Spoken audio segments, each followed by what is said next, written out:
you know. Well, Trump just blew past. He just the one thing that we'll have to say about him is he said, I could shoot someone on Fifth Avenue and my people wouldn't give a shit. He actually is an adjudicated rapist on Fifth Avenue. A court of competent jurisdiction, a judge said by any common definition of the word rape, you raped that woman. This is the dressing room one? Yeah. Okay, I mean, that may have happened, but I mean... But a jury in a court said it did. That fucking means nothing to me, because I know what they know, which is nothing.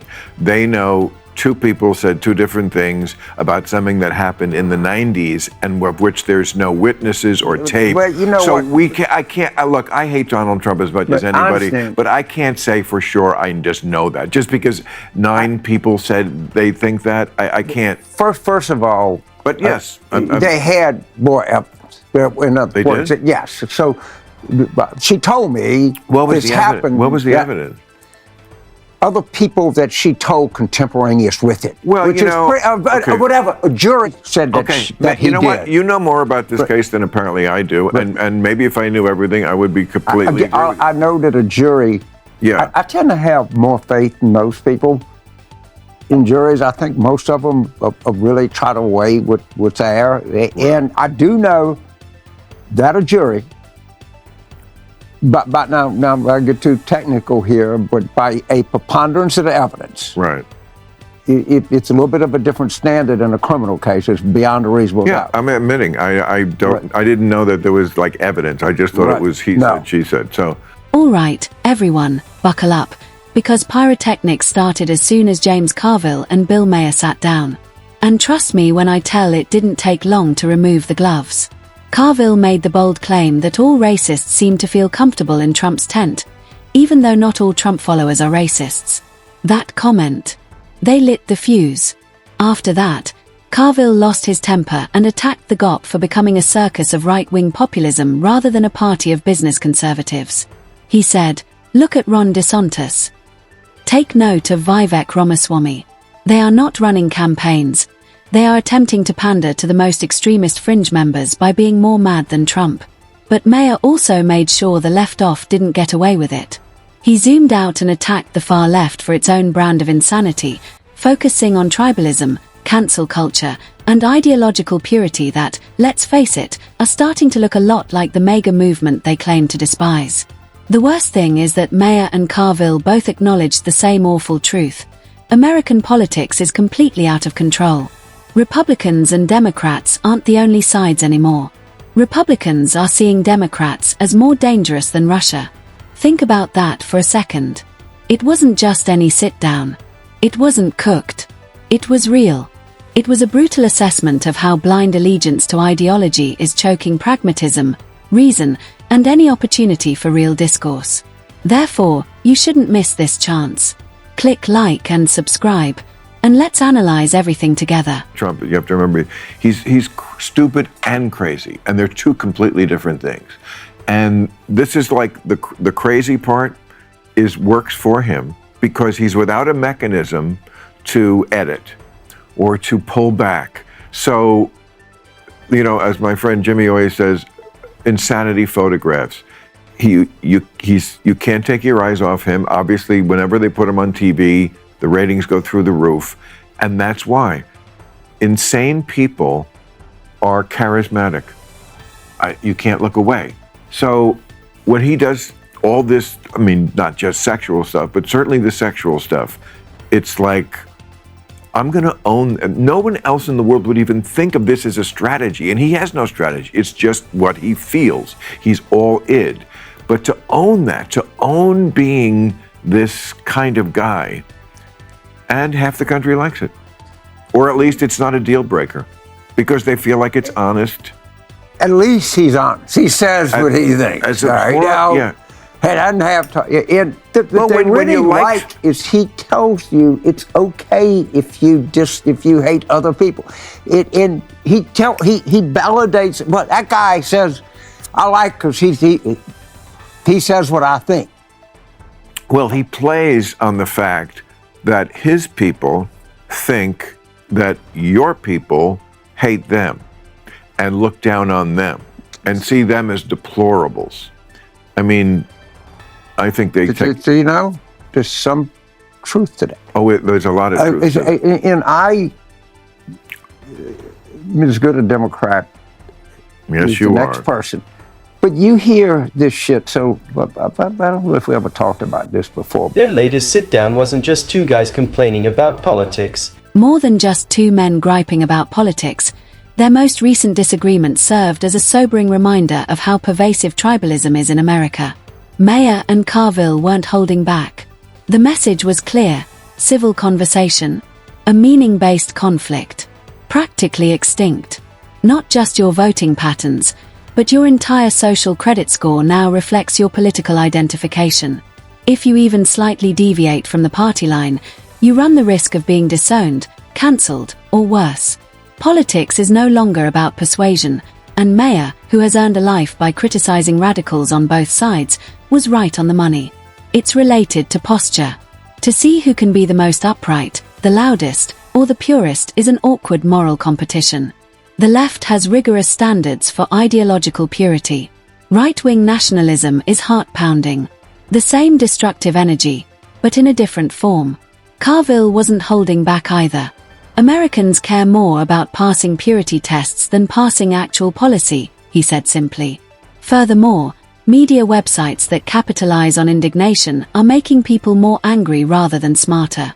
Instead of informing you, news these days aims to keep you enraged and cooped up in your own echo chamber. What is the price? Oh, the complete collapse of compromise. These days, trying to balance makes you look weak instead of intelligent. Political opponents are no longer merely wrong. They are evil. That's where we are. Both Carville and Maher warned that if we keep going in this direction, there is no way back. Instead of finding a solution, the objective of this never-ending division game will be to score points. Worst of all, they did more than just identify the problem. We are tested by them. If we want to maintain democracy, we have to get rid of our ideological snobs. We have to get uncomfortable again. That means listening to people we don't agree with. What happens if we don't? The gap won't just stay there. It will evolve. This was not your typical political discussion. If anyone was still paying attention, it was a huge, flashing wake-up call. Just another political chat. It was a giant, flashing wake-up call for everyone paying attention. Public. And confesses to them. And like, I got rid of the FBI director because there was a lot of pressure on me. Like, yes, that's your interior monologue. There's a lot of pressure on me because the FBI is looking into me for good reason. You don't say, so I invited the Russians in.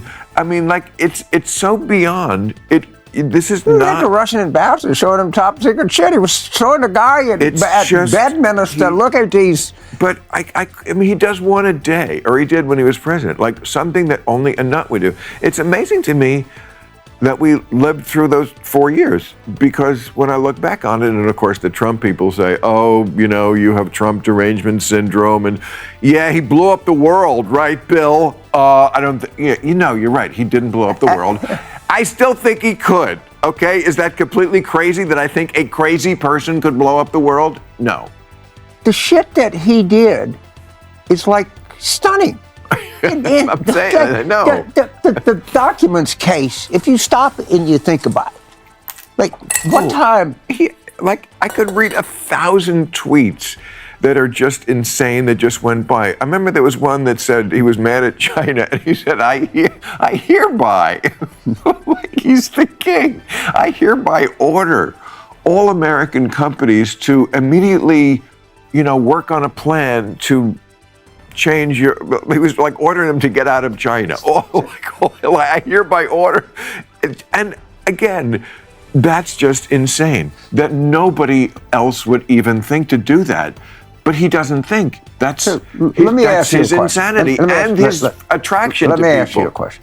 Okay, history eventually finds out. They find this asshole Pius XII. They found the letter where they told him they were gassing. The Pope during World War II? Yeah. All right, we know from history he's been outed, I guess is what you would say. Right. Do you think, when all the history is known, would you guess that the Russians have compromised on Trump or that's just liberal factors? No, I have always said that the Russian hoax theory is a hoax. Plainly, there was something going on. This individual has a long history in American politics. James Carville knows the game better than most live people because he was in the trenches. Besides, he doesn't want to sugarcoat anything. The people you produce in politics are just as important as the people you maintain, he said simply. It's not cynicism. That's the way power really works in Washington. Nowadays, political loyalty is seen as an indicator of moral character. But then Carville cuts through the noise. Politics is not about feeling good. It's about winning. If you want to win, you also need to know exactly who is supporting and cheering you on. Things start to heat up at this point. Carville strongly advised Democrats not to underestimate Donald Trump. Yes, we recognize that there will be scandals, indictments, and chaos on tap. None of that is slowing him down, which is the issue. Trump continues to be a beast when it comes to voting. He is the best at evoking the anger, fear, and disdain of voters who feel abandoned by the system, and it is unnerving. Carville is essentially yelling from the rooftops to avoid committing the same mistake twice. Democrats have already lost 4 years of Trump because they fired him once. If they keep treating him like a joke, they will experience another electoral earthquake. It's not just about Trump. It's also about the Democratic strategy's broader flaw. Morality is more important to too many Democrats than political savvy. While they celebrate policy successes and demographic trends as if the game is already won, Trump is out there converting every scandal, attack, and news story into pure fuel. His secret weapon. It's not a rule. It is illogical. It's hostility.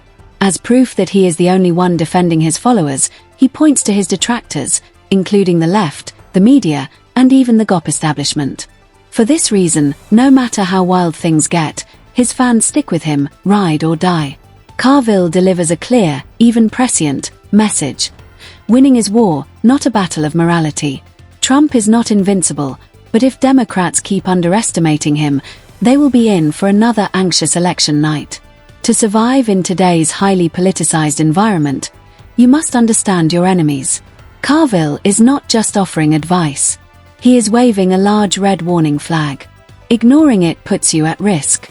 I appreciate everyone listening. Please click like, comment, and subscribe if you like this analysis and would like to see more frank political analysis. Also, don't forget to ring